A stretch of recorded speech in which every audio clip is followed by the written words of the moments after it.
If someone around you of age more than 70 years and complains about bone pain, bone deformity, fracture, and problem in movement, then that person might have some chronic disease of skeleton. Greetings everyone, a very warm welcome to sqadia.com. Today in this video, you people are going to have a bunch of information on Paget's disease of bone. It is basically a chronic bone disease with abnormal bone remodeling resulting in enlarged, deformed, and weakened bones. Now you must be thinking, what is bone remodeling? So just hang on to know about it. It means old and worn out bone cells will be removed or resorbed by activity of osteoclast and then replaced with the new and fresh cells by activity of osteoblasts. This process takes place in healthy bones in a balanced way. But if this balance is disturbed, it results in Paget's disease of bone.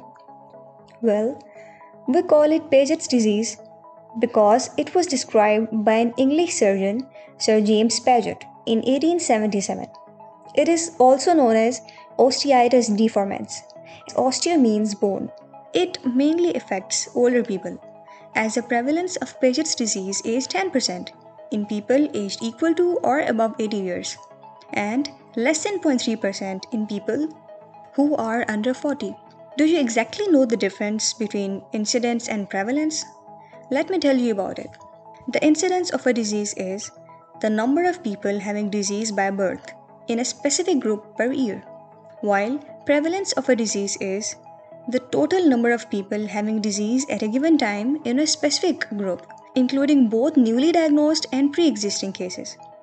Paget's disease is more prevalent in males with a factor 3 ratio 2. Paget's disease is more common in Western countries and less common in Asia and Africa. Approximately 40% cases have relatives who are victims of Paget's disease, which indicates genetic contribution as well. If we look for the exact cause or etiology, then it is unclear. But there are some risk factors that can contribute to development of Paget disease. The first one is genetics. Paget's disease often runs in generations. Approximately 40% cases are shown to have affected a relative. Two genes encoding SQ-STM1 and RANK are mutated to cause Paget's disease of bone. The second factor is virus. Somehow, paramyxoviridae family of viruses is associated with Paget's disease. Now, if you want to know more and grab more details about pathophysiology, signs and symptoms, disease complications, diagnosis and treatment, then you absolutely need to watch the remaining parts of topic.